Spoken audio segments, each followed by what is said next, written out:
স্বপ্নের ঝাঁ চকচকে জীবনের জন্য বিদেশে পাড়ি জমান অনেকেই, কিন্তু সেই স্বপ্ন পূরণের ক্ষেত্রে নিঃস্ব হওয়ার সংখ্যাও কম নয়।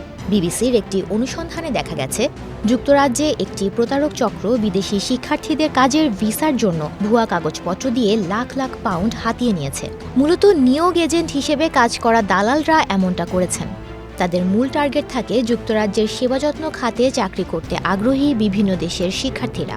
নিয়ম অনুযায়ী যুক্তরাজ্যে ওয়ার্ক পারমিট ভিসার আবেদন করতে স্পন্সরশিপ সনদ জমা দিতে হয়। নিয়োগদাতা প্রতিষ্ঠান এ সনদ দিয়ে থাকেন এবং স্পন্সরশিপ সনদ পেতে চাকরি প্রার্থীকে কোনো প্রকার অর্থ খরচ করতে হয় না।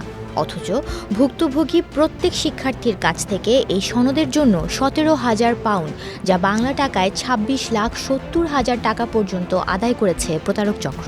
পরে শিক্ষার্থীরা দক্ষ কর্মীর ভিসার জন্য আবেদন করতে গিয়ে বুঝতে পারেন যে এসব কাগজপত্র ভুয়া।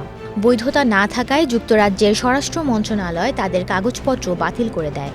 কাজের ভিসা পাওয়ার চেষ্টা করতে গিয়ে হাজার হাজার পাউন্ড খুইয়েছেন এমন ১৭ নারী পুরুষের সঙ্গে কথা বলেছে ব্রিটিশ গণমাধ্যম বিবিসি।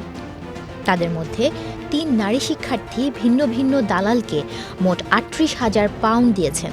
যুক্তরাজ্যে তাদের জন্য সৌভাগ্য এনে দেওয়ার আশ্বাস দেন দালালরা, কিন্তু বাস্তবে ঘটেছে উল্টো।